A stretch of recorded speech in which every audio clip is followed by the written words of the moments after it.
Thank you, everybody, for coming out today. I want to invite you to appreciate this wonderful production of The Tempest and say thank you so much for your support. As you know, the theater is going and we're doing improvements to the theater, and we would very much appreciate your support. As you know, this is a free play, so there will be people coming out during intermission asking for donations, and those donations will go towards the improvements of our beautiful facility over here, with a brand new lobby, better facilities, and a more plush theater to provide interesting and wonderful things for you to see. We have a cast replacement. The part of Althea will be played by Chris Grooms. Other than that, enjoy the show and have a wonderful day. Thank you.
Where's the master? Play the man! I pray now, keep below! Where's the master, Buzzard? You not hear him? You do more labor! Get to your cabin, you do assist the storm! Very good. Be patient. When the sea is heads, what cares ye the roars to the turbine of the board? Silence, troublous dawn, to the cabin! Good. Yet remember whom thou hast abhorred. None that I love more than myself! You are a counselor! If you can command these elements to silence and work the peace of your presence, how will I hand you a rope more? Use your authority! If you cannot, then be thankful you have lived so long and make yourself ready in your cabin for the mishap of the hour of surely good arts out of the way, I say! I have great comfort from this fellow. Methinks he hath no drowning mark upon him. Stand fast, good faith, and make the rope of his destiny our cable, for ours doth little advantage. For if he be not born to be hanged, our case is miserable. Down to the topmast! Lower your freedom to drive the main course!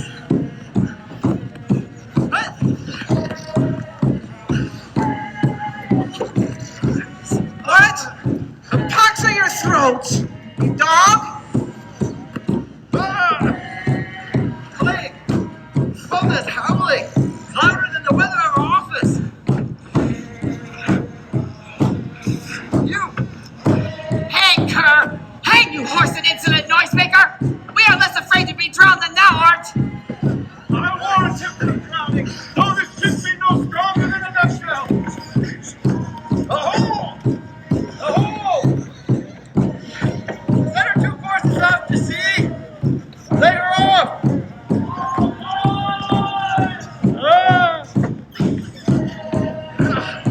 The German and his son in prayer! Let us assist them, for our case is as theirs! I'm out of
Be collected. No more amazement. Tell that piteous heart there's no harm done. Oh, woe the day. No harm done. I have done nothing but in care of thee, my dear one, of thee, my daughter, who art ignorant of what thou art, not knowing whence I am, nor that I am more better than Parker, master of a full poor cell, and thy no greater mother. More to know did never meddle with my thoughts. 'Tis time I should inform thee farther. Lend my hand and pluck my magic garment from me.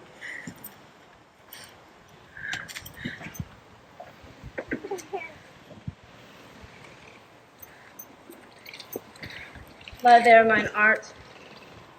So, wipe thou thine eyes. Be comforted. The direful spectacle of the rack which touched the very virtue of compassion in thee, have I with such provision in my art so safely ordered that not a soul, no, not so much a hair betide the head of any creature in this vessel that thou heardest cry, that thou sawest sink. Sit, for thou must now no farther. You have often begun to tell me what I am, but stopped and left me to a bootless inquisition, concluding, stay, not yet. The hour's now come. Obey and be attentive. Dost thou remember aught before we came into the cell? I do not think thou canst, for thou was not yet out 5 years old. Certainly, ma'am, I can. By what? By any other house or person? Of anything the image tell me that thou hast kept within thy remembrance. 'Tis far off, and rather like a dream than an assurance that my remembrance warrants. Had I not 4 or 5 women that once tended me? Thou hast and more, Miranda. But how is it that this lives within thy mind? What else seest thou in the dark backward abysmal of time? If thou remember aught ere we came here, how we came thou mayest. But that I do not. 12 years since, Miranda. 12 years since. Thy mother was the founder and CEO of Seattle Rutabaga Company and a queen of power. Oh, the heavens! What foul play had we that we came from thence? Or blessed was it we did? Both, my girl. By foul play, as thou sayest, were we heaved thence, but blessedly holp hither. Oh, my heart bleeds to think of the teen I'd turn you to, which is from my remembrance. Please you farther. My sister, thy aunt, called Alexis, I pray thee mark me, that a sister should be so perfidious. She who next thyself in all the world I love, and to my state gave management, it being at that time through all the signatories the first, and Parker the prime CEO, being so reputed in dignity and in the liberal arts without a parallel, those being all my study. The government I cast upon my sister, and to my state grew stranger, being transported and wrapped in secret studies. Thy false aunt, dost thou attend me? Ma'am, most heedfully. Being once perfected in how to grant suits, how to deny them, whom to advance and whom to trash for overtopping, she did remake creatures that were mine, I say, or else change them, or else new formed them. Having the key to both office and officer, she set all hearts in the state to what tune pleased her ear, that she now was the ivy that hid my wealthy trunk and sucked the verdure out on it. Thou attendest not. Good, ma'am, I do. I pray thee, mark me. I, thus neglecting worldly ends, being all dedicated to closeness, and a bettering of my mind, without which, but by being so retired or prized all popular rate, in thy false aunt awaked an evil nature, and my trust, like a good parent, begat in her a falseness to the contrary, as great as my trust was, which indeed was without limit, a confidence sans bounds.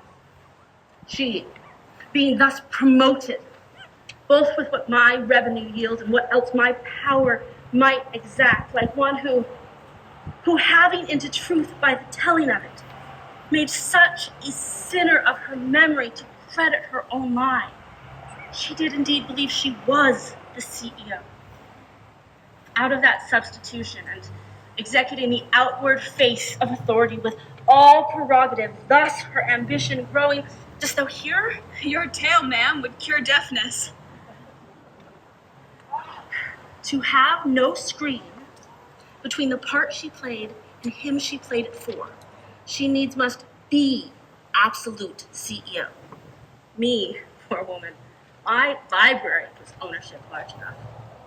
Thinking me now incapable of temporal royalties, confederates, so dry she was for sway with the chairman of the board. Oh, the heavens. Mark her condition in the event. Then say if this be a sister. I should sin to think but nobly of my grandmother. Good wombs have borne bad daughters. Now the condition. This chairman of the board, being an enemy to me inveterate, hearkens my sister's suit that he should extirpate me and mine out of the position of CEO and confer my company with all honors on my sister. Whereon, one midnight fated to the event, did Alexis open the gates of our home, and in the dead of darkness, ministers to the purpose hurried thence me, and thy crying self. Alack, I not remembering how I cried out then will cry it o'er again. It is a hint that brings mine eyes to it. Here a little further, then I'll bring you to the business that's now on's, without which this story were most impertinent. Wherefore did they not that hour destroy us? Well demanded, wench, my tale provokes that question. My dear, they durst not. So dear the love my people bore me, nor put a mark so bloody on the business, but with colors fairer painted their foul ends. In short, they hurried us aboard a bark, bore us some leagues to the sea, where they had prepared a rotten carcass of a boat, not rid nor tackle nor mast nor sail. The very rats instinctively had quit it. There they hoist us, to cry to the sea that were to us, to sigh to the wind that, sighing back, did us but loving wrong. Alack, what trouble was I then to you? Ah, a cherubim thou was, that did preserve me. Thou didst smile, infused with a fortitude from heaven, while I decked the sea with drops full salt under my burthen groan, which raised in me an undergoing stomach to bear up against that which should ensue. How came we ashore? Providence divine. Some food had we, and some fresh water that a noble Seattleite, Gregory, out of his charity and being master of this design, did give us, with rich garments, linen, stuffs, and necessaries, which since have spent much. And out of his gentleness, knowing I loved my books, he furnished me with volumes from mine own library that I valued above my business. Oh, would I might but ever see that man. Fetch my magic mantle. Then sit and hear the rest of our sea sorrow. Here on this island where we landed, and here have I, thy schoolmaster, made thee more profit than other children can, who have more time for brainer hours and tutors not as careful. Heavens, thank you for it. And now, for still 'tis beating in my mind, your reason for raising this sea storm. No thus far forth. By most strange accident, bountiful fortune, now my dear lady, hath brought my enemies to this shore. Here cease more questions. Thou art inclined to sleep. Come away, my Ariel. I am ready for thee. Come. All hail, great mistress, grave lady, hail! I come to answer thy best pleasures, be it to fly, to swim, to dive into the fire, to ride on the curled clouds, to thy strong bidding task, Ariel, and all her quality. Hast thou, spirit, performed to the point the tempest that I bade thee? To every article. I boarded the chairman's ship, now in the beak, now in the waist, in the deck, in every cabin I flamed amazement. Sometime I'll divide and burn in many places too. On the topmast, the yards, the bowsprit, would I flame distinctly then, meet and join. Jove's lightning, the precursors, oh, the dreadful thunderclaps, more momentary and sight outrunning were not. The fire and cracks of sulphurous roaring, the most mighty Neptune seemed to besiege, and make the bold waves tremble. Yea, the dread trident shake. My brave spirit, who was so firm, so constant, that this coil would not infect their reason? Not a soul but felt a fever of mad, and played some tricks of desperation.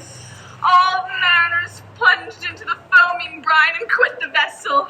Then all afire with me, the chairman's son Nicholas, with hair upstaring. Then, like reeds, not hair, was the first man that leaped, cried, "Hell is empty and all the devils are here!" That's my spirit. But was this not nigh shore? Close by, my mistress. But are they, Ariel, safe? Not a hair perished. On their sustaining garments, not a blemish, but fresher than before. And, as thou badest me, in troops I have dispersed them about the isle. The chairman of the board's son I have landed by himself, whom I left cooling of the air with sighs in an odd angle of the isle, and sitting his arms in a sad knot. Of the ship, the mariner, say how thou hast disposed. Safely in harbor is the ship, in the deep nook. The mariners all under hatches stowed, who with the charm I have left asleep. Ariel, I charge exactly is performed. But there's more to be done. The time twixt now and 6 must be used by us both most preciously. Is there more toil? Since thou dost give me pains, let me remember thee what thou hast promised, which has not yet performed me. How now, moody, what canst thou demand? My liberty. Before the time be out, no more. I prithee, remember, I have done thee worthy service, told thee no lies, made thee no mistake, served without or grudge or grumblings. Thou didst promise to bait me a full year. Hast thou forgot in what a torment I did find thee? No. Thou hast, and thinks it much to tread upon the ooze of the salt deep, to run upon the sharp north wind, to do my business in the veins of the earth when they are baked with frost. I do not, ma'am. Thou liest, malignant thing! Hast thou forgot the foul witch Sycorax, who with age and envy was baked into a hoop? Hast thou forgot her? No, ma'am. Thou hast. Where is she from? Speak, tell me. Ma'am, in Marysville. Oh, was she? I must, once in a month, recount what thou hast been, which thou forgettest. The damned witch Sycorax, for mischief manifold and sorceries terrible to enter human hearing, was from Marysville, thou knowest, banished. Is not this true? Aye, ma'am. That blue-eyed hag was brought hither with child, and here was left by the sailors. Thou, my slave, thou was a spirit too delicate to enact her earthly and abhorred commands. Refusing her grand hest, she did confine thee in an oak, in which rift thou didst most painfully remain a dozen years, in which space she died and left thee there, where thou didst vent thy groans as fast as mill wheels strike. At that time was this island saved for the sun she did litter here, freckled whelp hag-born, not blessed with human shape. Yes, Caliban, her son. Ugh, dull thing, I say, that Caliban, whom I now keep in service. Thou best knowest in what a torment I did find thee. Thy groans did make the wolves howl and penetrate the breasts of ever angry bears. It was a torment to lay upon the damned, which sick rats could not again undo. It was by mine art, when I arrived and heard thee, that made gape the pine and let thee out. I thank thee, ma'am. If thou more murmurest, I will rend an oak and peg thee in its knotty entrails till thou hast howled away 12 winters. Pardon, mistress. I will be correspondent to command and do thy spiriting gently. Do so. And in 2 days, I will discharge thee.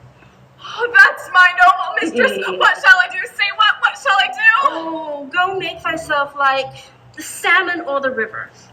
Be subject to no sight but thine and mine, invisible to every eyeball else. Take the shape and come hither in it. Go, hence with diligence. Awake, dear heart, awake. The strangeness of your story put heaviness in me. Shake it off. Come, we'll go see the slave Caliban, who never does yield us kind answer. Oh, 'tis a villain, ma'am. I do not love to look on. But as 'tis, we cannot miss him. He does make our fire, fetch in our wood, and serve in offices that profit us. What ho, slave Caliban, thou earth thou speak. There's one enough within. Come forth, I say. I must eat my dinner. There's other business for thee. When thou tortoise, come. Fine apparition, my quaint Ariel, hark in thine ear. My lady, it shall be done. Thou most poisonous slave, got by the devil himself upon thy dam, come forth. As wicked as enemy mother brushed from Raven's feather, I would a wholesome fen drop on ye both, a southwest blow on ye, and blister ye all over. For this, be sure, tonight thou shalt have cramps, side stitches shall pen up thy breath, urchins shall, for the vast of night that they may work all exercise on thee. Thou shalt have pinches as thick as honeycombs, each pinch more stinging than the bees that made them. This island's mine, my cigarette's my mother.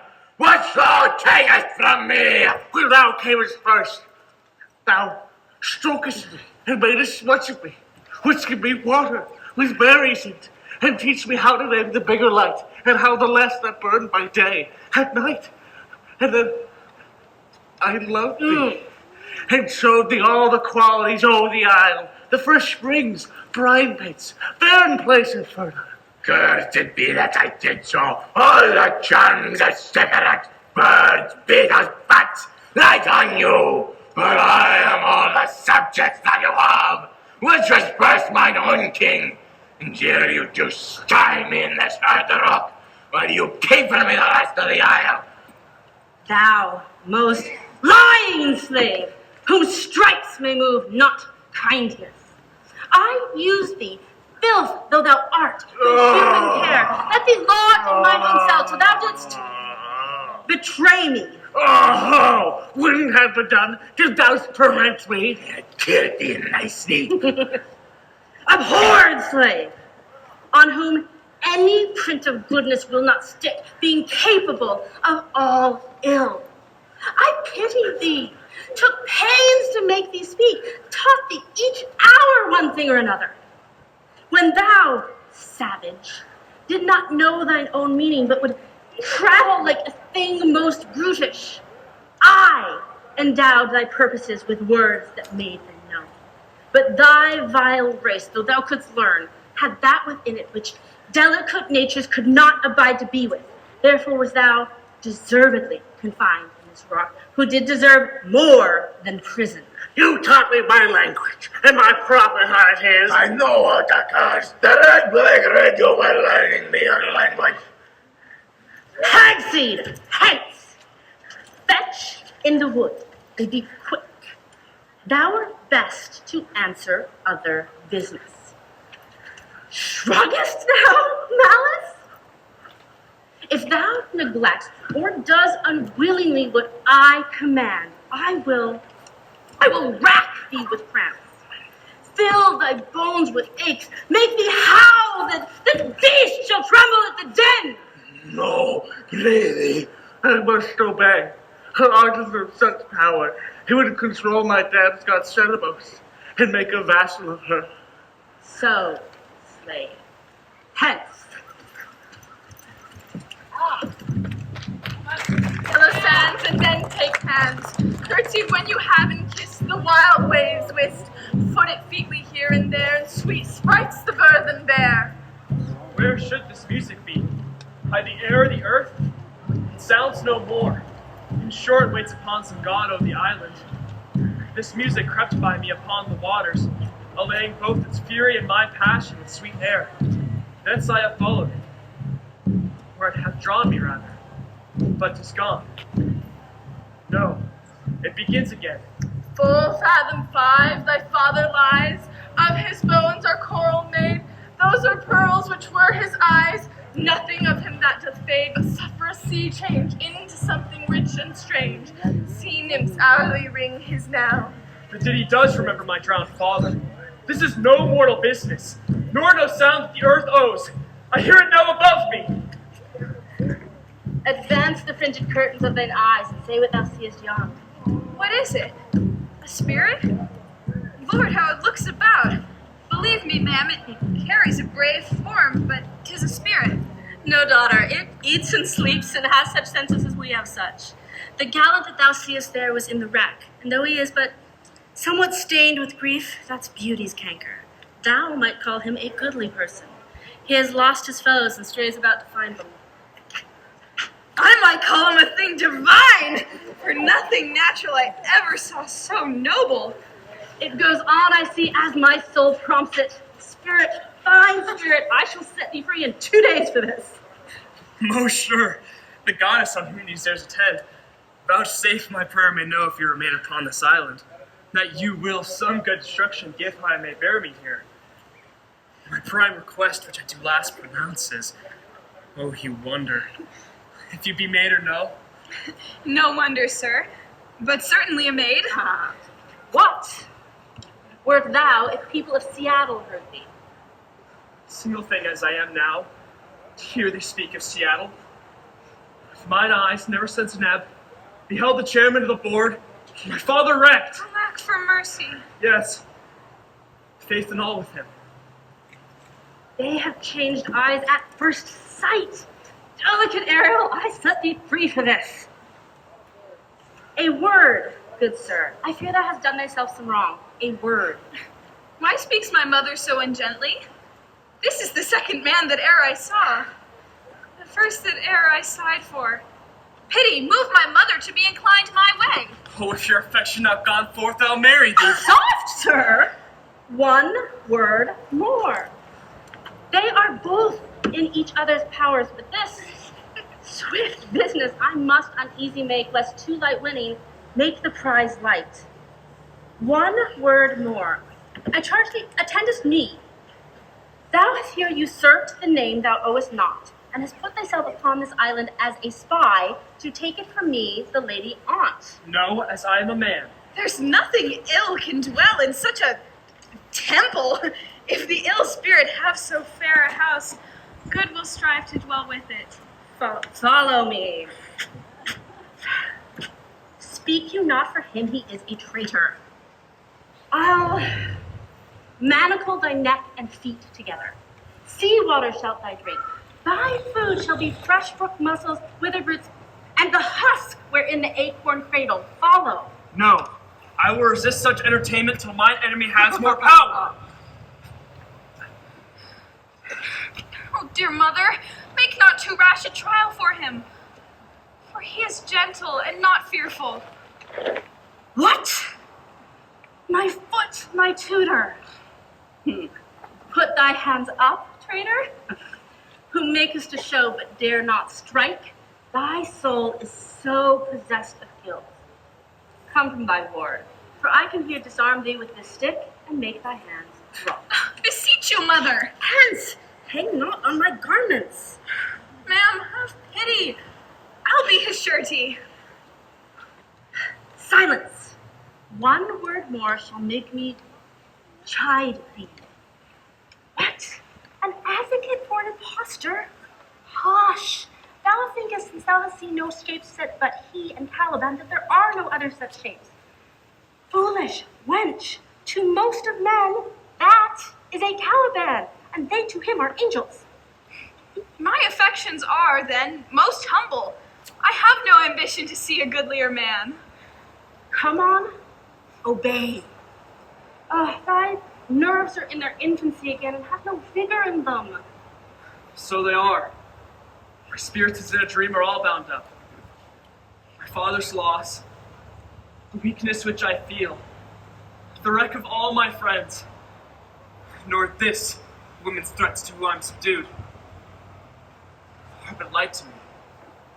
Might I, but through my prison, once a day behold this maid, in all quarters else o' the earth let liberty make use of. Space enough have I in such a prison. It works. Come. Ariel, thou hast done well. Follow. Hark, what else thou shalt do me. Be of comfort, sir.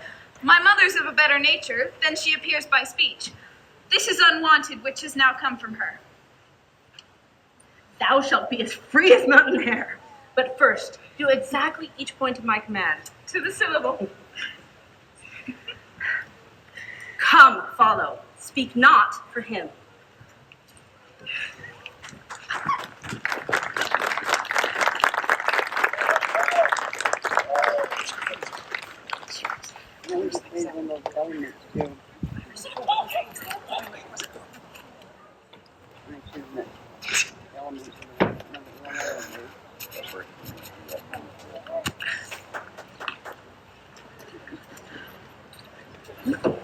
Beseech you, sir, be merry, for you have cause, and so have we all, of joy, for our escape is much beyond our loss. Our hint of woe is common.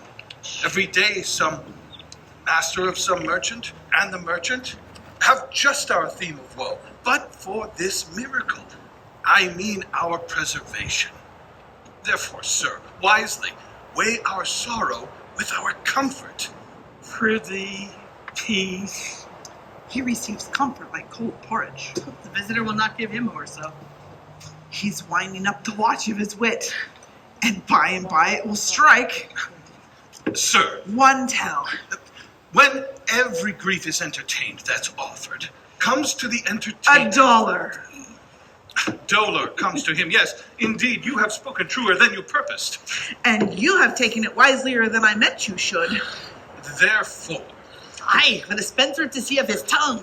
I prithee spare. well, I have done. He will be talking. But yet, Of here, Adrian, for a good wager, first begins to crow. The cock. The cockerel. Done. The wager. Laughter. A match. Oh, this island seemed to be desert, So you're paid. uninhabitable and almost inaccessible. Yet. That Oh, he could not miss it. be of subtle, tender, and delicate temperance. Temperance was a delicate wench. Aye, and a subtle, as he most learnedly delivered. Air breathes upon us here, most sweetly. As if it had lungs and rotten ones. Or as for perfumed by a fan. here is everything advantageous to life. True, save means to live. Of that there's none or little. Look how lush and lusty the grass looks. How green. The ground, indeed, is tawny. With an eye of green in it? So he misses not much. But No, but he doth mistake the truth totally. But the rarity of it is, which seems to be beyond almost all credit, As many vouched rarities are, that our garments, though they were drenched in the sea, cold notwithstanding their freshness and glosses, being rather new dyed than stained with salt water. If but one of his pockets could speak, would it not say he lies? I or very falsely pocket up his report. Methinks our garments are as fresh as when we put them on Orcas Island at the marriage of our chairman's fair daughter, Caliban. 'Twas a sweet marriage, and we prosper well in our return. Sir, The Sir, Orcas never graced upon us with such a paragon. Oh, what impossible matter will he make easy next? I think he will carry this island home in his pocket and give it his son for an apple. And sowing the kernels of it in the sea, bring forth more islands. I, Why, in good time. sir, does not our clothing look as if it were as fresh as when we put it on at the marriage of your daughter, Clara? Does not my shirt look as fresh as when I first put it on, in a sort, That sort were well fished for. when we were at your daughter's marriage? You cram these words into mine ears against the stomach of my sense. Would I have never married my daughter, therefore coming thence my son is lost, and in my right she too is well, for she is so far from Seattle I shall never see her again. Oh, mine poor heir, what strange fish doth feed upon thee? Sir, he may yet live. I saw him beat the surges under him. And he rode upon their backs. He tread the water whose enmity he flung aside. And breasted the surge most swollen to meet him. His bold head above the contentious waves. He kept in no order himself. With his good arms, with lusty strokes to land, or though his wave-worn base is bowed. Stooping to relieve him, I have no doubt he made it alive to land. No, he's gone. Sir, you may thank yourself for this great loss. That would not bless our city with your daughter, but rather lose her to an islander, where she at least is banished from your eye, who has caused what the grief on it. Prithee, peace. You were kneeled to and importuned otherwise by all of us, and the fair soul herself weighed between loathness and obedience. At which end of the beam should bow? We have lost your son, I fear, forever. Seattle has more widows in them of this business making than we bring comfort to them. The fault's your own. So is the dearest of the lost. The truths you speak do lack some gentleness, and the time to speak it in. You rub the wound when you should bring the plaster. Very well. Oh, and most certainly. Sir, it is foul weather in us all when you are cloudy. Foul weather? Oh, very foul. Sir, had I plantation over this island, I would... He'd sow it with nettle seed. Or docks or mallows. Prithee, no more. Thou dost talk nothing to me. Sir, I do well believe, but I did it to minister occasion to these ladies and gentlemen whose supple and nimble lungs usually used to laugh at nothing. It was you we laughed at. Who in such merry fooling am nothing still. So you may continue to laugh at nothing. What a blow was there given. Oh, you are women of such brave mettle. You would lift the moon out of her sphere if she would continue in it 5 weeks without changing? And it. Yeah, we would. See, is he not angry?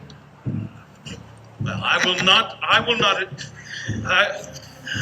will not venture my discretion so weakly. I would not. Oh, would you laugh me to sleep?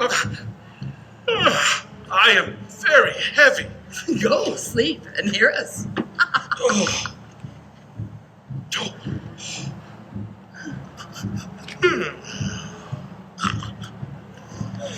What? So soon asleep? Would that mine eyes would of themselves shut up my thoughts.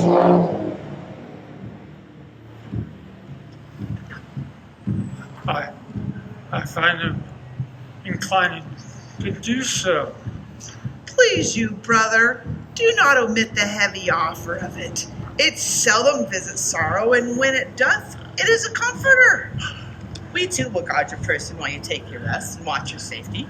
Thank you. Wondrous heavy. What a strange drowsiness possesses them. It's a quality of the climate. Why doth it not then our eyelids sink? I find myself not disposed to sleep. Nor I. My spirits are nimble. They fell together all as by consent. They dropped us by a thunderstroke. What might, worthy Althea? What might? No more. And yet, methinks I see it in thy face. What thou shouldst be. The occasion speaks thee. And my strong imagination sees a fortune dropping into thy lap. What? Art thou waking? Do you not hear me speak? I do, and surely it is a sleepy language, and thou speakst out of thy sleep. What is it thou dost say? This is a strange repose to be asleep with eyes wide open, standing, speaking, moving, and yet so fast asleep. Noble Althea, thou lettest thy fortune sleep. Thou, rather, wakest while thou art waking. Thou dost snore distinctly. There's meaning in thy snores. I am more serious than my custom. But you must be so too, if heed me, which to do troubles the oar. I'm standing water.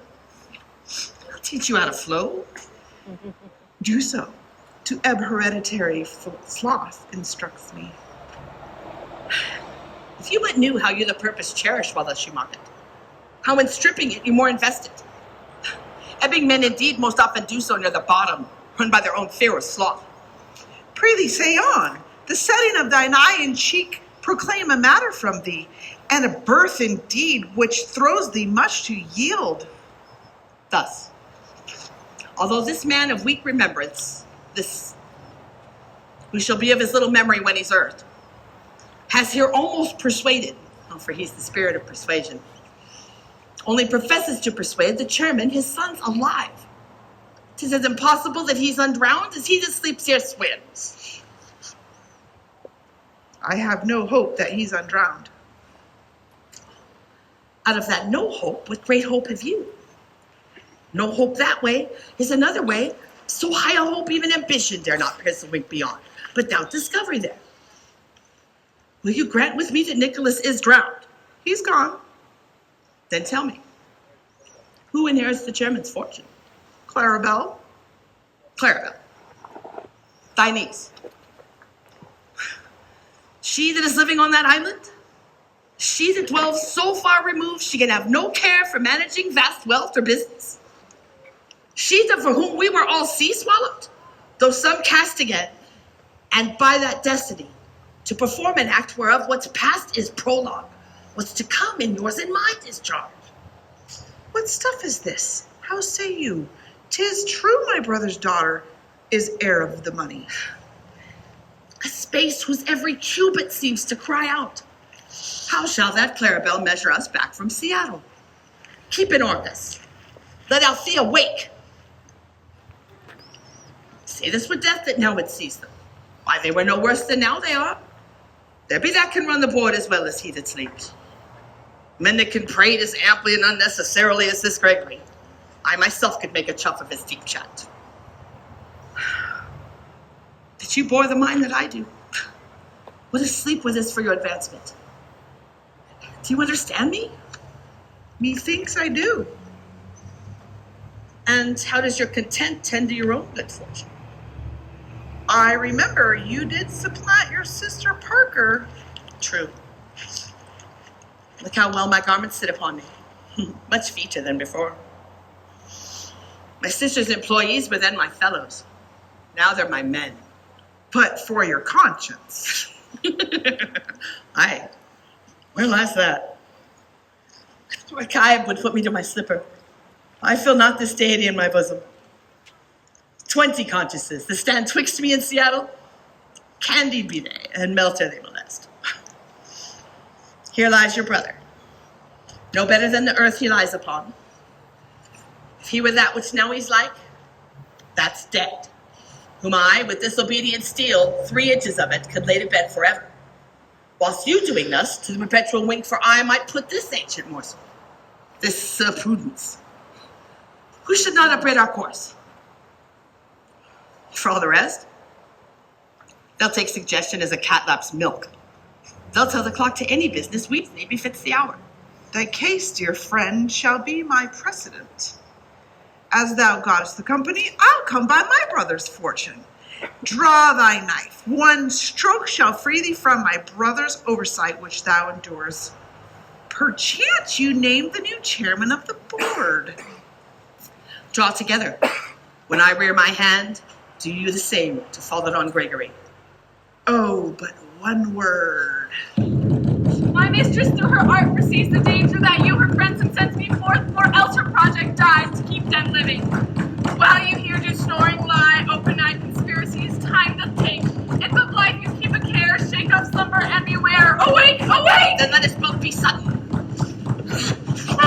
Good angel, save us! How now, awake! What's the matter? Why are you drawn? Whilst we stood here fixing your pose there, even now we heard a hollow bellowing like bulls, or rather lions. Did not wake you? It struck mine ear most terribly. I heard nothing. Oh, 'twas a din to fright a monster's ear, to make an earthquake. Sure, it was the roar of a whole herd of lions. Heard you this, Gregory?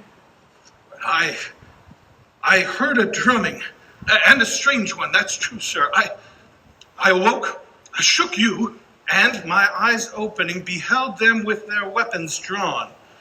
Sir, we should watch our guard here, or else quit this place. Lead off this ground and let us resume the search for my poor son.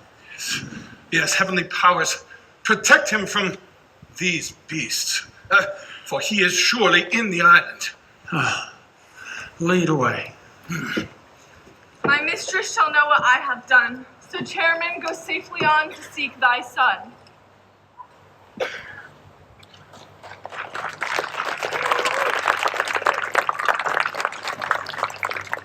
All the infections that the sun sucks up, from bogs, fens, flats, On tigers that fall and make her bite inch me like a disease. her spirits hear me, and yet I needs must curse. But thou no pinch me, fright me with urchin shows, pitch me I the mire, nor lead me like a firebrand in the dark, out of my way unless she bid 'em.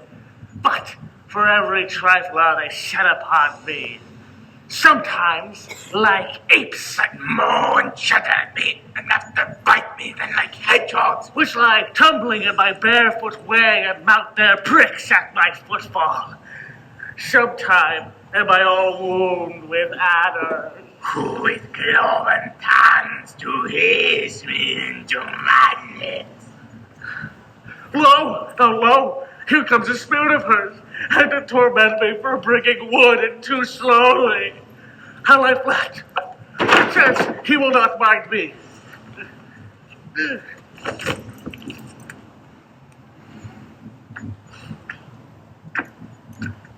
Here is neither bush nor shrubs bear off any weather at all. And another storm brewing. I hear it sing in the wind. Yon same black cloud, yon huge one, looks like a foul bombard that would shed his liquor. If it should thunder as it did before, I know not where to hide my head. Yon same cloud cannot choose but to fall by pailfuls. What have we here? A man or a fish? Dead or alive? Oh, a fish. He smells like a fish. A very ancient and fish-like smell. A sort of not the newest, poor John. A strange fish. Were I in Seattle at the market, as I once was, and had but this fish painted, not a holiday fool there but would give $1. There would this monster make a man. Any strange beast there makes a man, but they will not lay out a cent to relieve a lame beggar. They will lay out 10 to see a dead raccoon.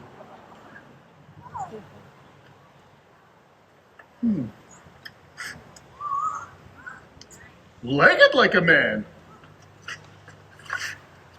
And his fins like... Oh, Lord! Oh, my troth! I do now let loose my opinion. Hold it no longer. This is no fish, but an islander recently suffered by a thunderbolt. Ah! Alas, the storm has come again.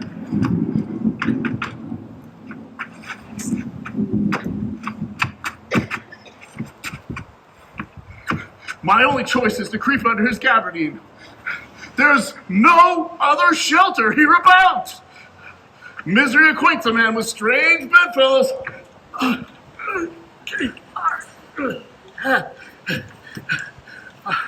I will here shelter until the dregs of the storm be past. I shall no more from sea to sea. Here shall I die ashore. This is a scurvy tune for a man's funeral. Well, here's my comfort. The master of the swabber, the boatswain, and I, the gunner and his mate, love Maud, Meg, Marion, and Marjorie, but nobody cared for Kate, for she had a tongue with a tang, would cry to a sailor, "Go hang!" She loved not the savor of tar nor of pitch, yet a tailor might scratch her wherever she did itch. Learn to see, boys, and let her go hang. This is a scurvy tune, too. But here's my comfort. That torments me, oh. What's the matter? Have we devils here? Do you put tricks upon us with savages, huh? I've not escaped drowning now to be feared of your 5 legs. For it hath been said, as proper a man as ever went on 4 legs cannot make him give ground. And it shall be said so again while Stephen breathes its nostrils. The spirit torments me, oh. This is some creature of the isle with 5, maybe 6 legs, who hath, as I take it, an ague. Where the devil shall he learn our language? I'll give him some relief if it be for that. If I can recover him, keep him tame, and get to Seattle with him, he's a present for any that trod on neat's leather. Really? Torment me. Really, I'll bring my wood on faster. Oh, he's in his fit now and does not talk after the wisest. He shall taste of my bottle. If he never drunk whiskey afore, it will go near to remove his fit. Yeah, if I can keep him tame and get to Seattle with him, I will not take too much for him. He shall pay for him that hath him, and that soundly. The dog me yet a little hurt. That will add on. I know it by thy trembling. Now Parker works upon thee. Come on your ways. Open your mouth. This will give language to you, fat. Open your mouth. No. This will shake your shaking. I can tell you, and that's soundly. You cannot tell who's your friend. I should know that voice, but he is drowned, and these are devils. Oh, defend me! A most delicate monster. 5 legs and 2 voices? His forward voice is to speak well of his friends. His backward voice is to utter foul speeches and to detract. If all the whiskey in my bottle will help him, I will recover him. Come on, Amen. Open thy other mouth. Demon! Does this other mouth call my name? This is the devil and no monster. Mercy, mercy. I will leave him. I have no long spoon. If thou be a Stephen, touch me and speak to me, for I am Thomas.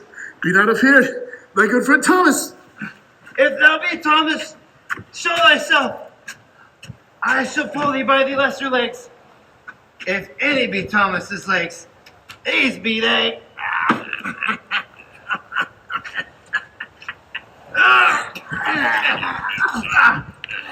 Thou art merry, Thomas, indeed. How earnest thou to be siege of this mooncalf. Can he vent, Thomas? I took him to be killed by a thunderstroke. But art thou not drowned, Stephen? I hope that thou art not drowned. Is the storm overblown? I hid under the dead mooncalf's gabardine for fear of the storm. But art thou alive, Stephen? Oh, Stephen! 2 Seattleites escaped! Prithee, do not turn me about. My stomach is not constant. These be fine pigs, and if they be not sprites, that's a brave god and bears celestial liquor. I will kneel to him. How did thou escape us? Tell me, how did thou came hither? Swear by this bottle how thou camest hither. I escaped upon the butt of a sack, which the sailors heaved overboard by this bottle. By that bottle, I swear myself a true subject, for the liquor is not earthly. Come me, swear, how thou escapest. I Swam ashore, man, like a duck. I can swim like a duck. I'll be sworn. Though thou canst swim like a duck, thou art built like a goose. Stephen, hast thou any more of this? The whole butt, man. It's stashed in a rock by the seaside, where my whiskey is hid. How now, mooncalf? How is thine ague? I shall not drop from heaven. Out of the moon, I do assure thee. I was the man of the moon when time was. I have seen thee in her, and I do adore thee. My mistress has shown me thee, and thy dog, and thy bush. Come, swear to that. I shall furnish it anew. By this good light, this is a very shallow monster. A very weak monster indeed. The man in the moon, a most poor credulous monster. Well played, monster, in good sooth. I'll show thee every fertile inch o' the isle. I prithee, be my God. By this light, a very drunken monster. When God's asleep, he'll rob his bottle. I swear myself thy subject. Come on then, go down and swear. I shall laugh myself to death at this puppy-headed monster. I confided in my heart to beat him, but the poor monster is in drink, a most abominable monster. I'll show thee the best springs. I pluck thee berries. I'll fish with thee, and get thee wood enough. A prey upon the tyrant that I serve. I'll gather no more sticks, but serve thee, the wondrous man.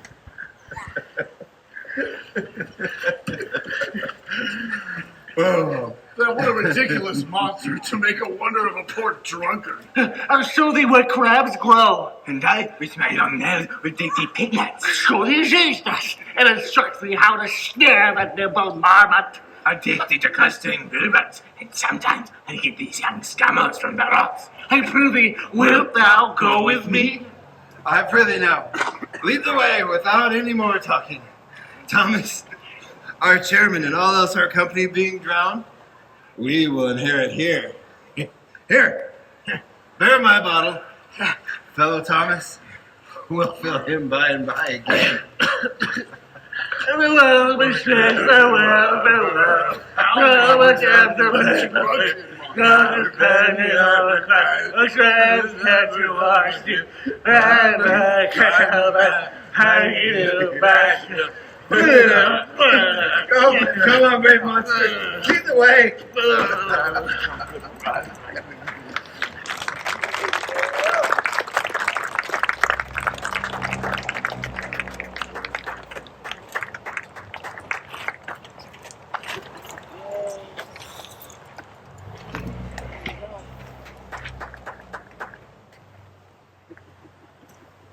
There be some sports are painful. Their labor delight in them sets off some kinds of baseness are nobly undergone, and most poor matters point to rich ends. But this my mean task would be as heavy to me as odious. But the mistress which I serve quickens what's dead, and makes those labors pleasures. Oh, she is 10 times more gentle than her mother's craft, and she's composed of harshness. I must remove some thousands of these logs and pile them up upon a sore injunction. My mistress weeps when she sees me working, and says such baseness as had never like executor. I forget, but these sweet thoughts do even refresh my labors. Most busy less when I do. Alas now, pray you work not so hard. I would the lightning had burnt up those logs that you were enjoined to pile. Pray, set it down, for when this burns, 'twill weep for having wearied you. My mother is hard at study. Pray set it down and rest you. She's safe for these 3 hours. My mistress, the sun will set before I shall discharge what I must strive to do. If you'll sit down, I'll bear the logs. Well, pray give me that. I'll carry it to the pile. No, precious creature. I had rather crack my sinews, break my back, than you should such dishonor undergo, while I sit lazy by. It would become me as well as it does you, and I would do it with much more ease, for my good will is to it, and yours it is against. Oh, poor worm, thou art affected. This visitation shows it. You look wearily. No, noble mistress, 'tis fresh morning with me when you are by. I do beseech you, chiefly that I might set my prayers. What is your name? Miranda. Oh, my mother, I've broke your hest to say so. Admired Miranda, indeed the top of admiration, worth what's dearest to the world. Full many a lady I abide with best regard. Many a time the harmony of their tongues hath been the bondage brought to my diligent ear. For several virtues have I like several women, but never any with so full soul. Some defect in her did quarrel with the noblest grace she owed and put it to a foil. But you, oh you, so perfect, so peerless, are created of every creature's best. I do not know one of my own sex. No woman's face remembers, save from my mother, and my glass mine own. Nor have I seen more that I might call men than you, good friend, and the monster Caliban. How features are abroad, I am skilless of. But by my modesty, the jewel in my dower, I would not wish any companion in the world but you, nor can imagination form a shape besides yourself to like of. But I prattle something too wildly, and my mother's precepts I therein do forget. I am, in my condition, a very wealthy man, Miranda. I would not so, and would no more endure this wooden slavery than to suffer the flesh fly blow my mouth. Hear my soul speak. The very instant I saw you, to my heart, fly to your service. And for your sake, am I this patient lodger? Do you love me? O heaven, O earth, bear witness to this sound, and crown what I profess with kind event. If I speak true, if holy and best is boded me to mischief, I beyond all limit of what else, I the world, do love, prize, and honor you. I am a fool to weep what I am glad of. Fair encounter of two such rare affections. May heaven rain grace on that which breeds between them. Wherefore weep you? At mine own unworthiness, that I dare not offer what I desire to give, and much less take what I shall die to want. But this is trifling, and all the more it seeks to hide itself, the bigger bulk it shows. Hence, bashful cunning, and prompt me plain and holy innocence. I am your wife if you will marry me. If not, I'll die your maid, to be your fellow. You may deny me, but I'll be your servant, whether you will it or no. My mistress, dearest, and I thus humble ever. My husband, then? I, with a heart as willing as bondage ere freedom. Here's my hand. And mine, with my heart in it. And now, farewell, till half an hour hence. As glad of this as they, I cannot be, who are surprised with all, but my rejoicing at nothing could be more. I'll to my book. The time twixt now and supper, I must perform much business appertaining.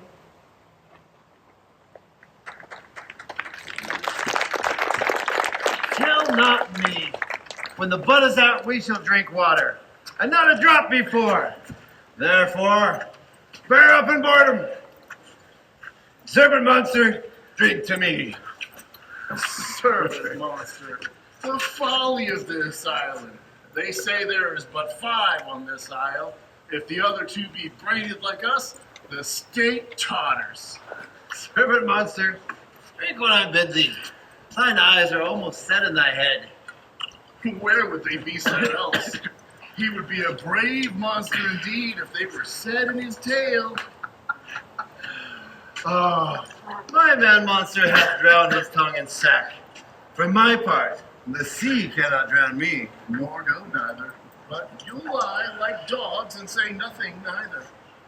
Mooncalf, speak once in thy life if thou beest a good mooncalf. How dost thou honor? I'll not serve him. He's not valiant. Thou liest, most ignorant monster. I am of the case to Chewelah Constable. Thou debauched fish, thou. Was there ever a man, a coward, that has drunk as much sack as I today? Wouldst thou tell a monstrous lie, being but half a fish and half a monster? Oh, how he mocks me. Wilt thou let him, my lord? Thomas. Lord, quoth he, that the monster would be such a natural. No, again. Bite him to death, I prithee. Thomas, keep a good tongue in thy head. If you prove to be a mutineer, the next tree, the poor monster is my subject and shall not suffer any indignity. Good my lord, wilt thou be pleased to hearken once again to the suit I made to thee? Marry will I. As I told thee before, I am subject to a tyrant, a sorceress who by her cunning hath cheated me of the isle. Thou liest! Thou liest, thou jesting monkey thou! I would my valiant master to destroy thee! I do not lie! Thomas, if you trouble him any more, by this hand I shall supplant some of thy teeth. Why? I said nothing. Mum then and no more. Come, proceed. As I was saying, by sorcery she got this isle, to me she got it.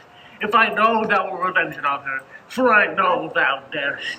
But this thing dare not. That's most certain. Thou shalt be lord of it, and not serve thee. How now shall this be compassed?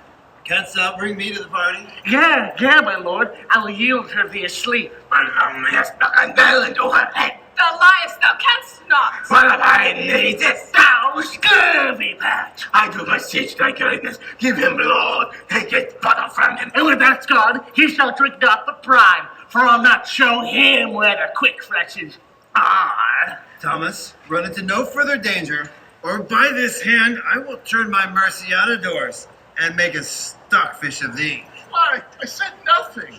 I'll go farther off. Didst thou not say he lied? Thou liest! Do I so? Take thou. Out of your wits and hearing too? A pox on your bottle. This can sack and drinking do. A merit on your monster, and the devil take your finger. Come, proceed. Beat him enough. After some time, I'll beat him too. Proceed. Come. Why, as I told thee, 'tis a custom with early afternoon to sleep. There thou mayest bring her, Having first seized her books, or with a law butter her skull, or torture with a stake, or cut her with thy knife. remember first to possess her books, for without them she is but a sot, as am I, nor hath one spirit to command. They ought to hate her as earthily as I. Burn her books. She has brave utensils, for so she calls them, and when she has a house, she'll deck with all. And the most deeply to consider is the beauty of her daughter. She calls herself an Imperial. I never saw a woman, for only my damn Sycorax and she is far surpasses Sycorax, as great as does least. Is it so brave a lass? Aye, Lord, she will become thy pet, I warrant, and bring forth brave brood. Monster, I will kill this woman. Her daughter and I shall be king and queen, save our graces. Thomas and thyself shall be viceroys. Dost thou like the plot, Thomas? Excellent. Take my hand. I am sorry I beat thee, but while thou livest, keep a good tongue in thy head. Within this half hour, she'll be asleep. Art thou destroy her then? Aye, on my honor. This will I tell my mistress. Thou makest me merry. I am full of pleasure. Let us be so kind. Will you troll the cat who taught me but well air? At thy request, monster. I will do reason, any reason. Thomas, let us sing. Flout 'em, scout 'em, and scout 'em, and flout 'em. Thought is free. That's not the tune! What does this say? This is the tune of our catch, played by the picture of nobody. If thou beest a man, show thyself in thy likeness. If thou beest a devil, take us as thou list. Forgive me my sins. He who dies pays all debts. Mercy upon us, I defy thee. Art thou afeard? No, monster, not I. Be not afeard. The isle is full of sounds, noises, and sweet airs that give delight and hurt not. Sometimes like 1,000 twangling instruments that hum about mine ears, and sometimes voices that if I then wake from long sleep would lull me to sleep again, and then, in dreaming, the clouds methought would open and show riches ready to drop upon me. And when I waked, I cried to dream again. This will prove a brave kingdom to me, for I shall have my music for nothing. When Parker is destroyed. By and by, I remember the tale. The sound is dying away. Let us follow and after do our work. Lead, monster. We'll follow.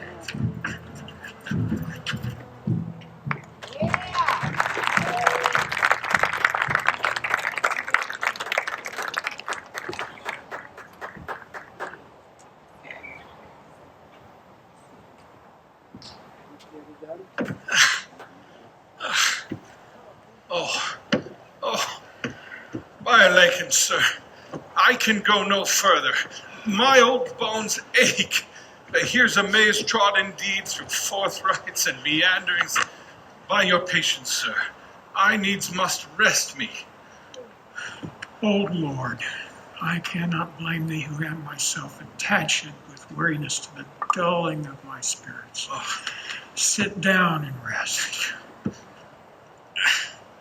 Even here I will put off my hope and keep it no longer for my flatterer.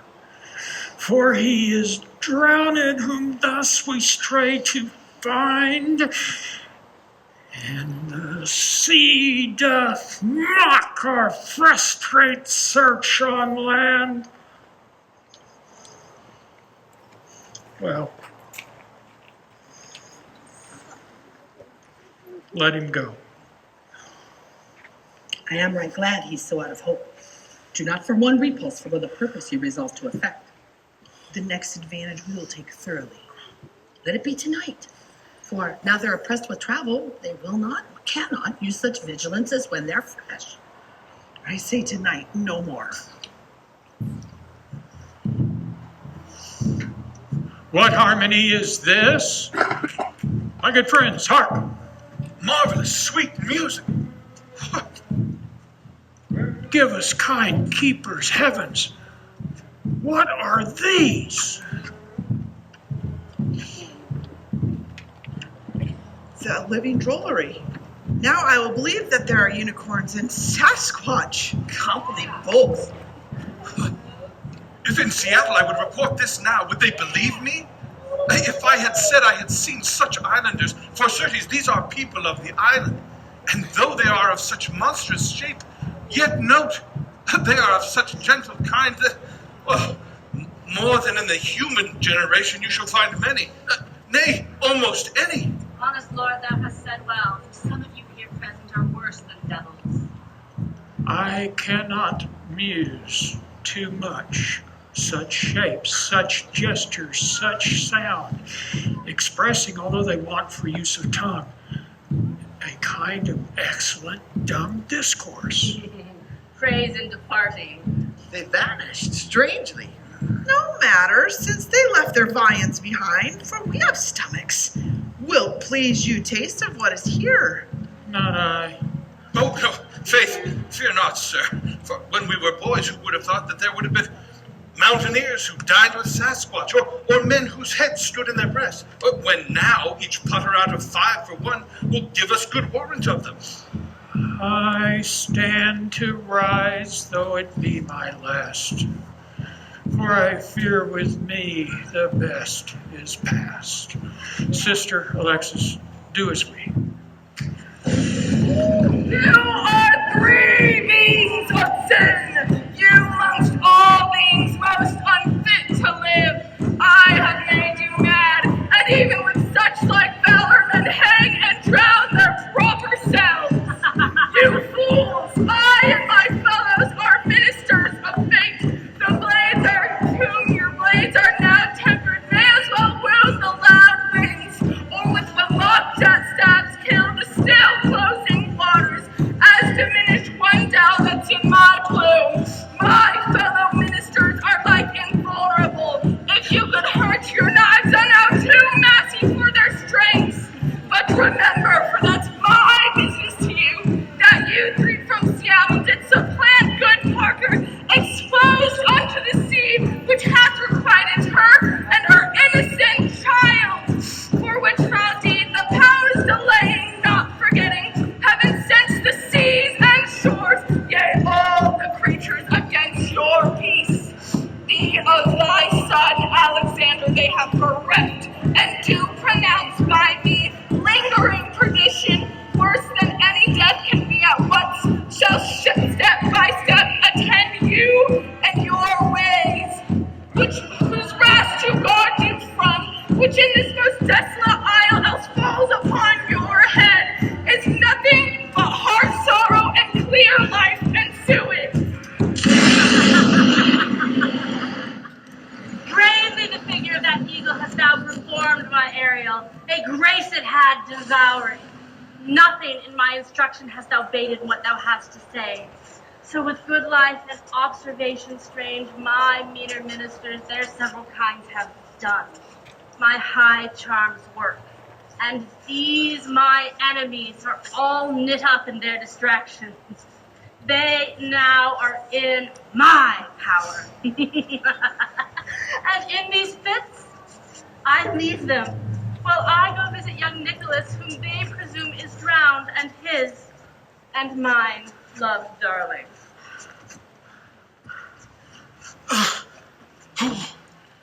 Oh, sir, why stand thou in such strange a stare? Oh, it is monstrous, monstrous. Methought the billows spoke and told me of it. The winds did sing it to me. The thunder, that deep and dreadful organ pipe, pronounced the name of Parker! It did base my trespass. Yes, therefore is my son in the ooze bedded, and I will seek him there deeper than plummet e'er sounded, and with him there lie mudded! But one fiend at a time, I'll fight their legions, or I'll be thy second.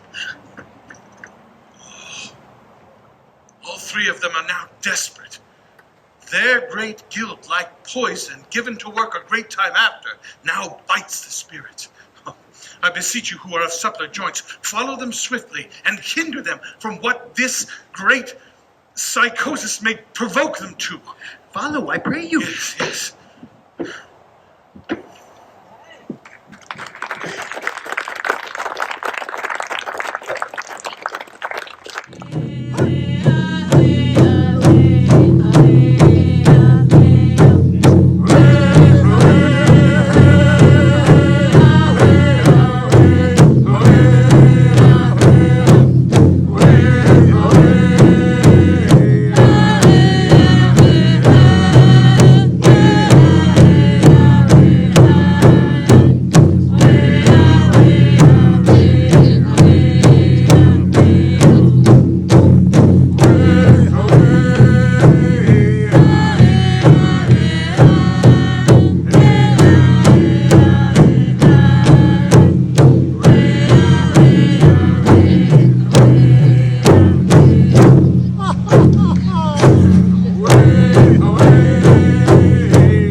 that for which I live, which once again I tender to thy hand.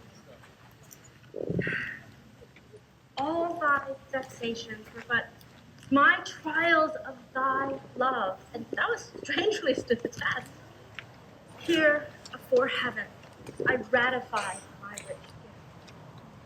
Oh, Nicholas, do not smile at me that I boast her off, for thou shalt find she does outstrip all praise and make it halt behind her. I do believe it. Against an oracle. Then, as my gift, take my daughter. But if thou dost betray or mistreat her, no fine aspersion shall heaven let fall to make this contract grow, but barren hate, sour-eyed disdain, and discord shall bestrew the union of your bed with weeds so loathly you shall hate it both. Therefore, take heed. As I hope for quiet days, fair issue and long life. With such love as 'tis now, the murkiest den, the most opportune place, the strongest suggestion our worst genius can, shall never melt mine honor into lust. To take away the edge of that day's celebration, when I shall think, where Phoebus' steeds are foundered, or night kept chained below. Fairly spoke. Sit then and talk with her. I give you both my blessing. And while you sit, enjoy a feast of berries and special mushrooms, a variety of which even my sweet daughter has never before experienced. What would my potent mistress? Not as potent as the mushrooms they're about to enjoy.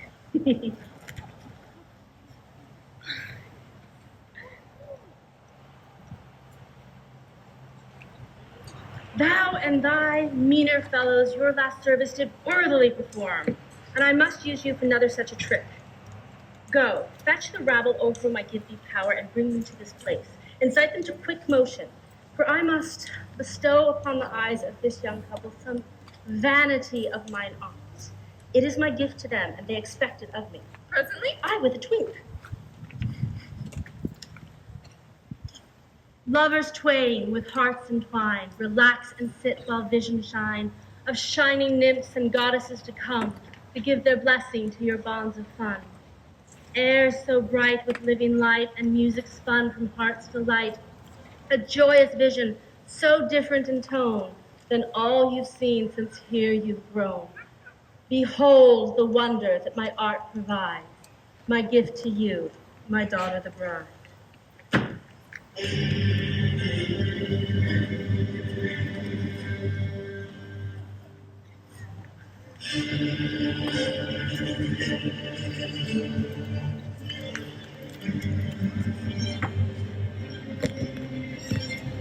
Proud Juno, queen of air and sky, draw near. My presence doth the heavens themselves endear. Behold, up here is love contract bound, my noble vow and virtue duly crowned. Come now, blessings of celestial light. Oh my God! Embrace this union and the mortal right. How fair the bonds that chastity distill, where hearts are true and nothing false revealed.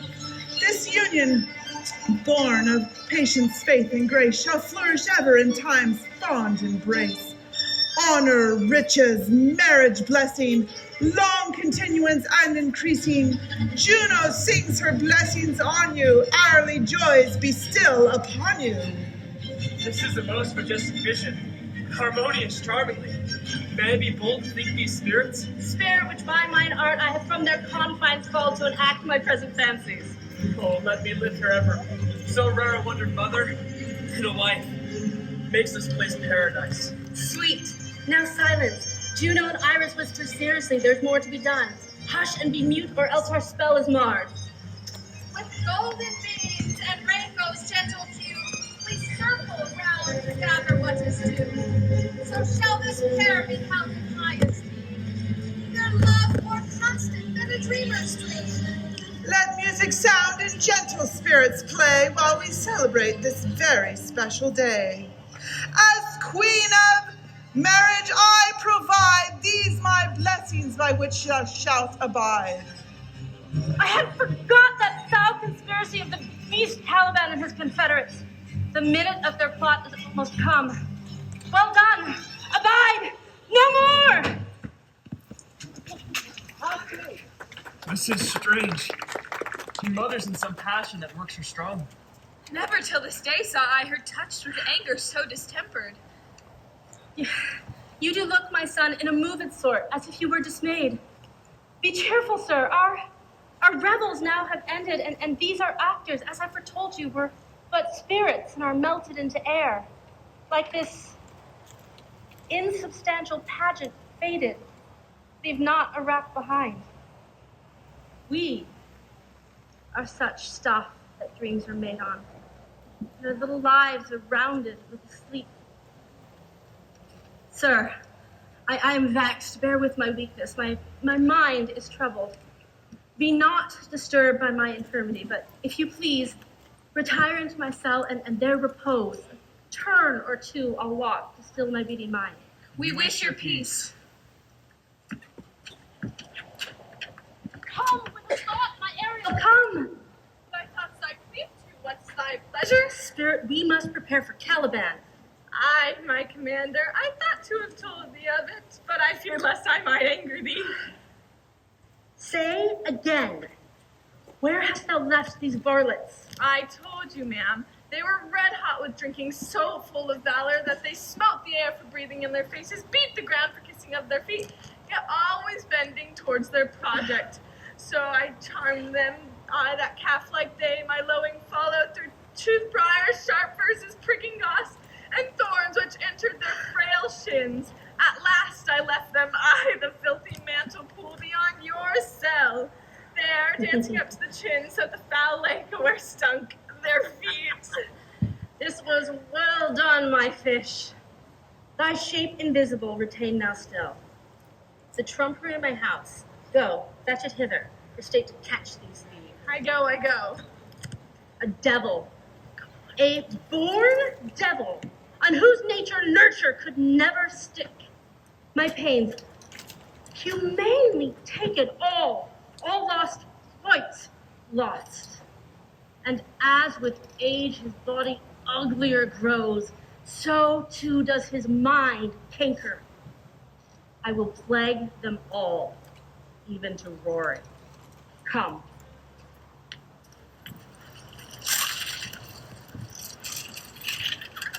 Pray you, tread softly, that a blind mole may not hear a footfall. We are now near her cell. Monster, your fairy, what you say is a harmless fairy, is a little better than play the jack with us. Monster, I do smell all horse piss, in which my nose is in great indignation. Mine is too. Monster, if I should take this pleasure against you... That were but a loss, monster. Good my lord, give me thy favor still. For the prize I'll bring thee two shall hoodwink this mischance. Therefore, speak softly. All's hushed as midnight yets. Aye, but to lose our battles back at the pool. There's not only disgrace and dishonor against that monster, but an infinite loss.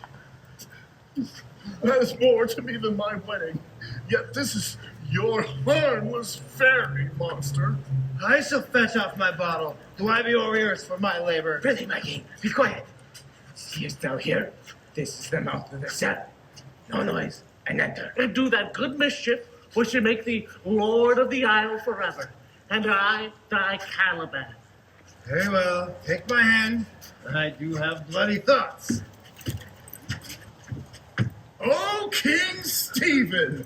Oh, worthy peer! Oh, Stephen, look what a wondrous wardrobe is here for thee! Let it alone, thou fool! 'Tis for trash. Oh, monster, we know what belongs to a frippery. Hey, King Stephen! I must lay off that jacket.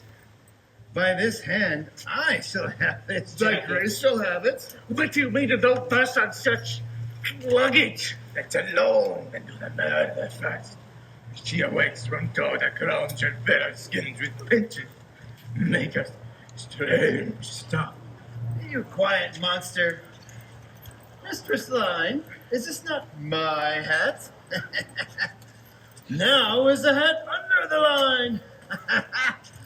Now, hat, you would like to lose your hair. and prove to be a bald hack.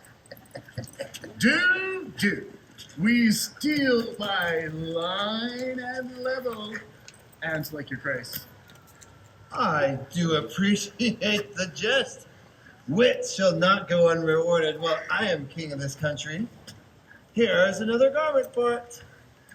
Monster, put some lime upon your fingers and away with the rest. I will have none of it. We shall lose our time. It'll be turned to barnacles, or to apes, with foreheads villainous low.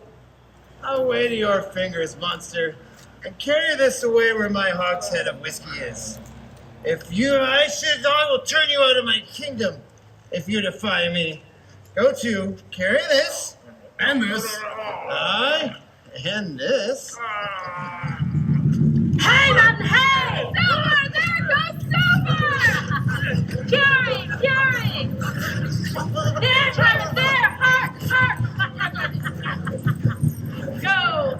Charge my goblins to grind their joints with dry convulsions, shorten their sinews with aged cramps, and make them more pitch-marked than pard or catamount. Hark, they roar!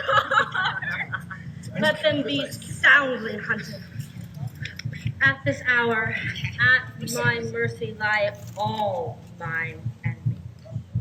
Shortly shall my project be done, and then thou shalt have a taste of freedom. Now does my project gather to a head. My charms crack not, my spirits obey, and time rides upright in his carriage. How's the day? On the 6th hour, at which time, my lady, you said our work should cease. I did say that when first I raised the Tempest. Say, Spirit, how fares the chairman and his fellows? Fine together in the same fashion as you gave in charge, just as you left them. All prisoners in the line group which weather fends your cell. They cannot budge till your release. The chairman, his sister, and yours, all three distracted, the remainder mourning over them, brimful of sorrow and dismay. But chiefly him you termed good old Gregory, his tears run down his beard like winter's drops from eaves of reeds. Your charms so strongly worksome that if you now beheld them, your affections would become tender. Dost thou think so, Spirit? Mine would, ma'am, were I human. And so mine shall. Dost thou, who art but air, have some touch, some feeling of their affliction? And should not I, who art one of their kind, relish all as sharply as passion as they, be not kindlier moved than thou? Though by their high wrongs I am struck to the quick, yet with my nobler reason, against my fury I do take part. The rarer action is in virtue than in vengeance, and they being penitent, the sole drift of my purpose extends not a crown farther.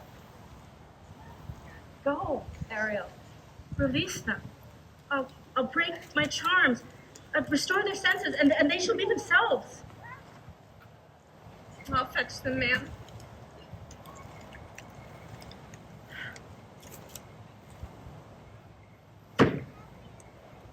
Ye elves of hills, brooks, standing lakes, and groves, and ye that on the sand with printless foot do chase the ebbing Neptune, and do fly him when he comes back again. Ye demi-puppets that in the moonshine the green sour ringlets make whereof the yew not bite, and you, whose midnight pastime is to make magic mushrooms, and rejoice to hear solemn perfume.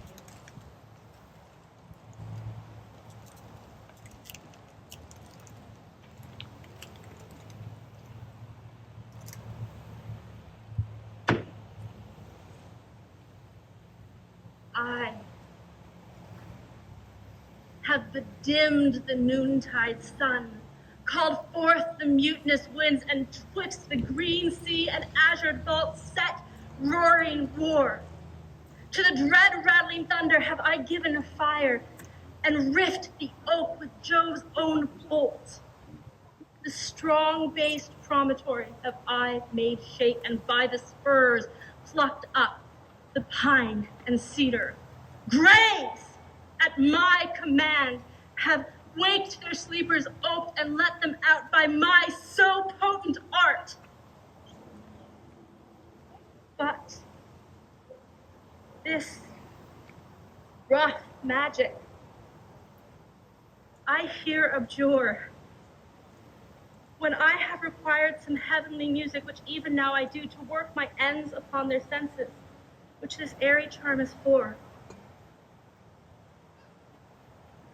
I'll break my staff, bury it some fathoms in the earth, and deeper than did ever plummet sound, I'll drown my book.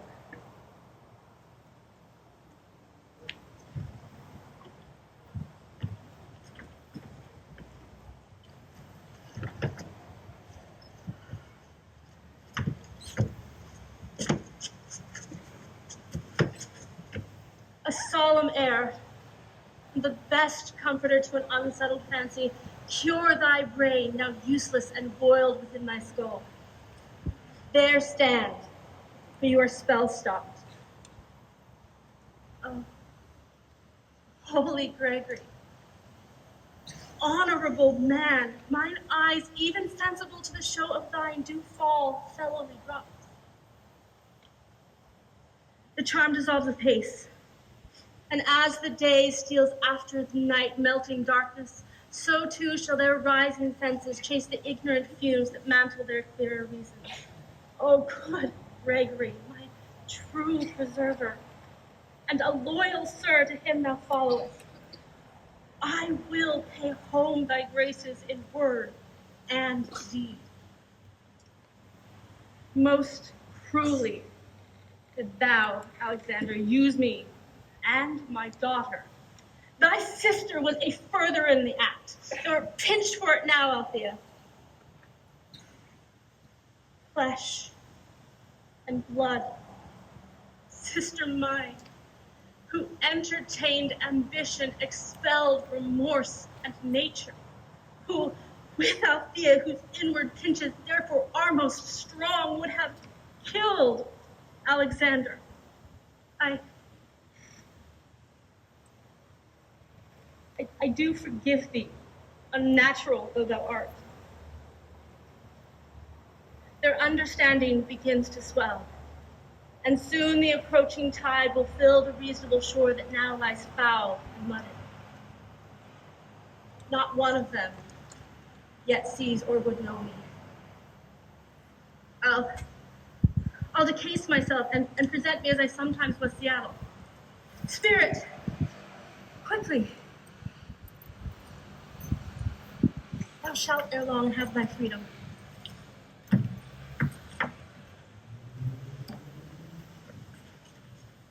That's my dainty Ariel. I shall miss thee. But thou shalt have thy freedom.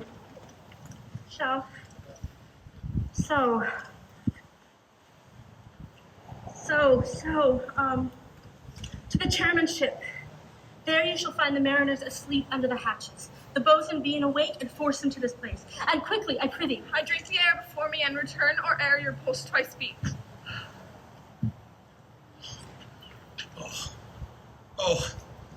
All torment, trouble, wonder, and amazement. Some heavenly power deliver us from this fearful country.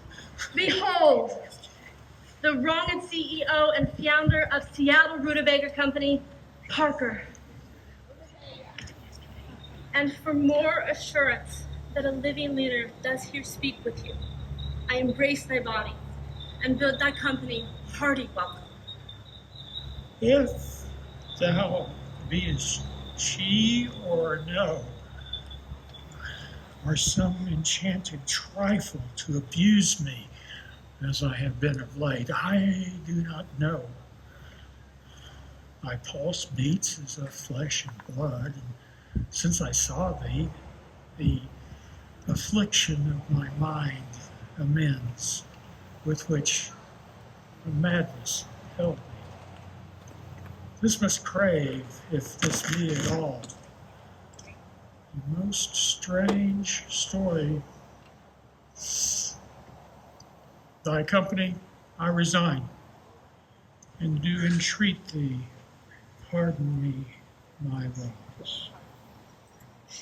But how should Parker be living and be here? First, noble friend, let me embrace thine age which cannot be measured or confined. Whether this be or be not, I'll not swear. Thou dost yet taste some subtleties of the isle that will not let you believe for certain. Welcome, all, but should I be so minded, I could here pluck the chairman's frown upon thee and justify you traitors. At this time, I will tell no tale. The devil speaks in her. No! Thou most wicked woman, whom even to call sister would now infect my mouth. I do forgive thy rankest faults, all of them, and require you of you my company, which I know perforce thou must restore. If thou beest Parker, give us particulars as to thy preservation. You upon us scarce 3 hours since we were wrecked upon this shore, where I lost.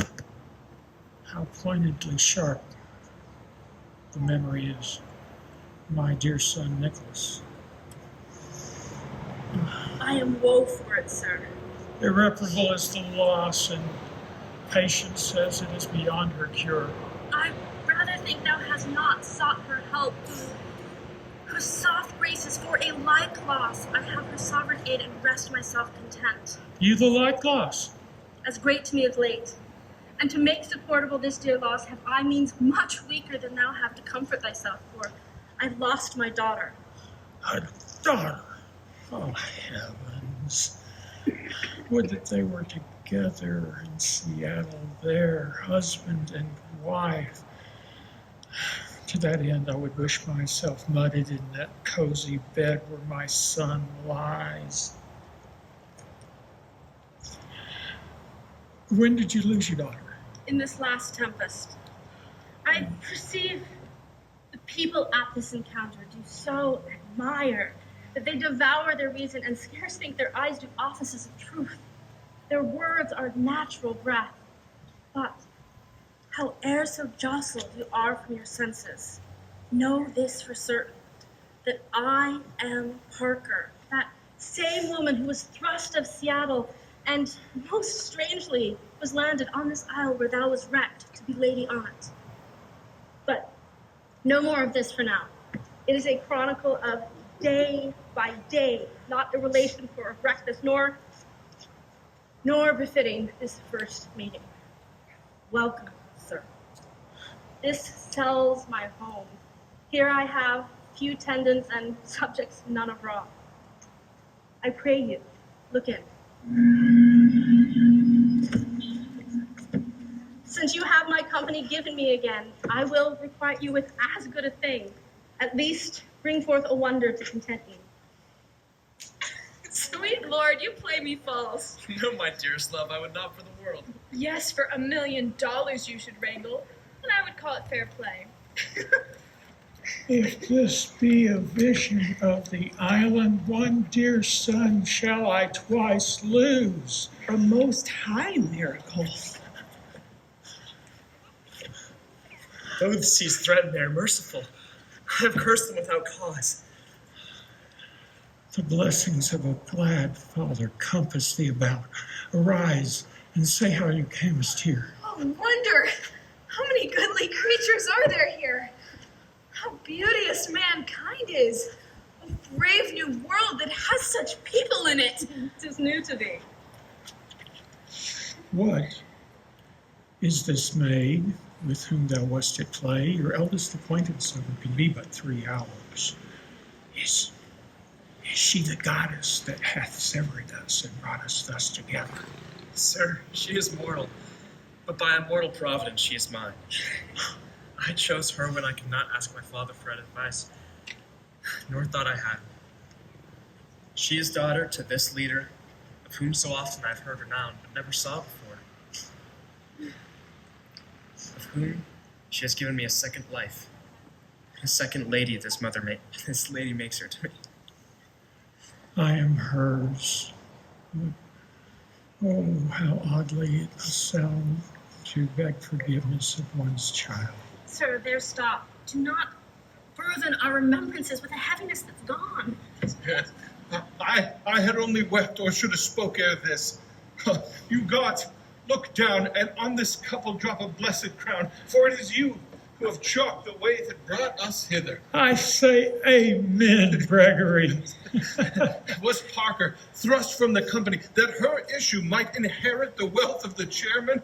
Oh, rejoice beyond common joy, and set it down in gold on lasting pillars, for in one journey did Claribel, her husband, find an Orcus, and Nicholas, her brother, a wife found where he himself was lost. Parker found power in a poor isle, and all of us, ourselves, when no one was his own. Dear ones, may grief and sorrow still embrace the heart of he that does not wish you joy. Be it so. Amen. Amen. Amen. Oh, look, sir. Look, here is more of us. Oh, did I not prophesy that if there were a gallows on land, this fellow could not drown? Well, now, blasphemy that swears grace overboard. What, no oaths on the shore? Hast thou no mouth by land? Come, what is the news? Well, best news is that we've safely found our company. And the next, our ship, which, when 3 glasses we gave split, was tight and yar and bravely rigged, as we first set out to sea. All the service I have done since I went. My tricksy spirit. These are not natural events. They strengthen from strange to stranger. Say, how come you hither? Well, sir, if I did think I were well awake, I'd strive to tell you, but we were dead asleep. How? I know not. Clapped under the hatches.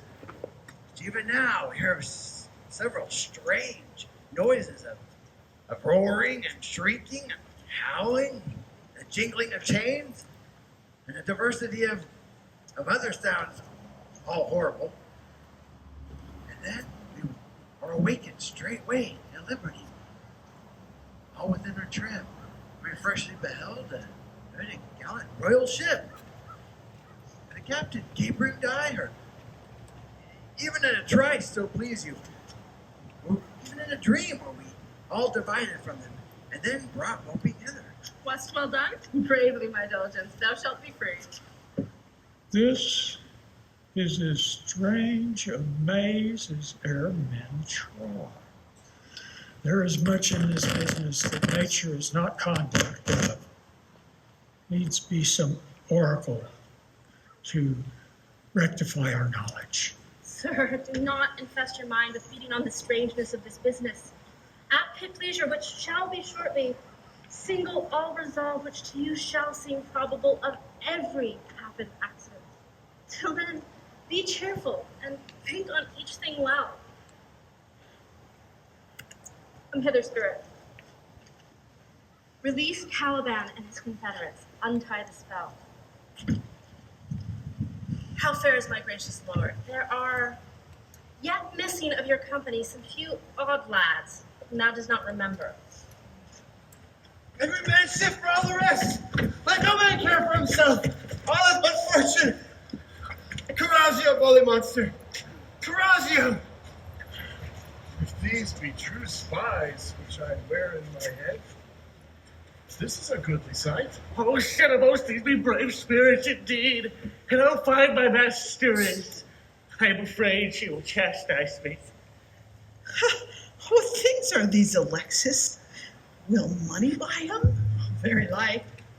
One of them's a plain fish, no doubt marketable. Mark that the badges of these men then say if they be true.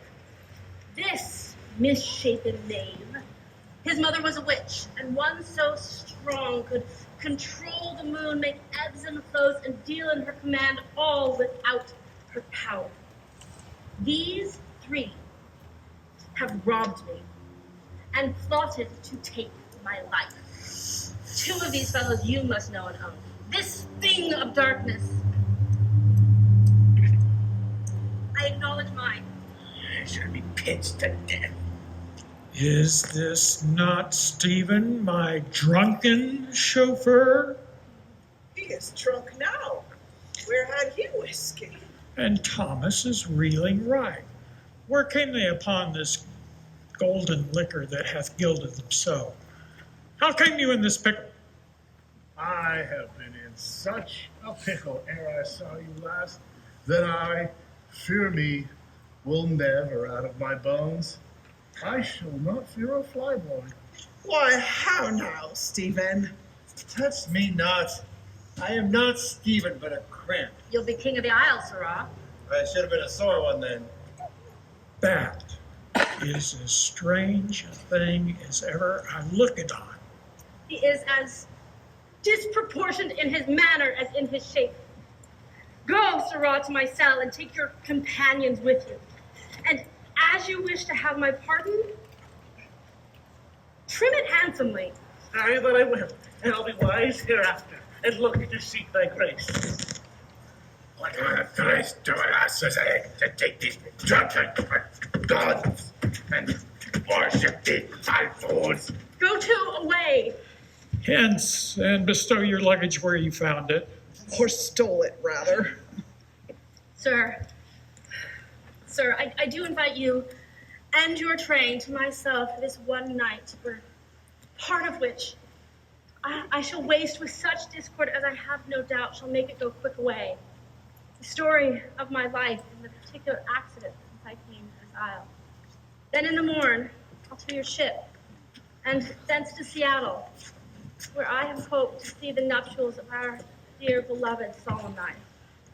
I long to hear the story of your life.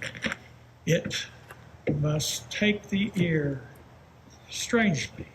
I'll deliver all, and promise you calm seas, expeditious gales, and sails so auspicious that we shall soon see the skyline of home. Ariel, my chick, that is thy turn. Bring me Caliban once more, then to the elements, be free. And fare thou well.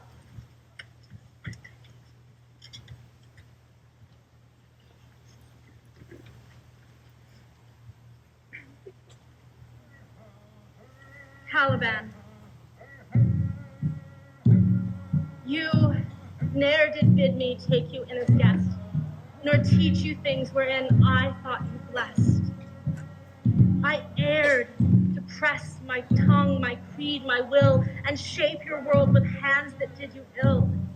Forgive me now, for I did take your right, your freedom, born to blaze in native light. Your life was yours. I judged it not with grace, but sought to mold your soul to fit my place. The fracture of your mind was wrought by me, for I did chain what once was wild and free. Forgive the pain my vision did impart, and all the sorrow buried in your heart. I now return to you this island home, which once again is yours to freely roam.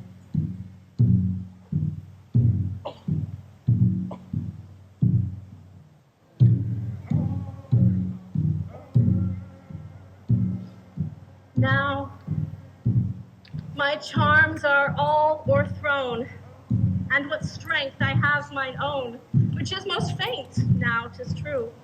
I must be here confined by you, or sent to Seattle. Let me not, since I have my company got and pardon the deceiver, dwell on this fair isle by your spell, but release me from my bands with the help of your good hands. gentle breath of yours my sails must fill, or else my project fails. What to please? Now I want spirits to enforce, art to enchant, and my ending is despair. Unless I'm here, relieved by prayer that pierces so that it assaults mercy itself and frees all faults.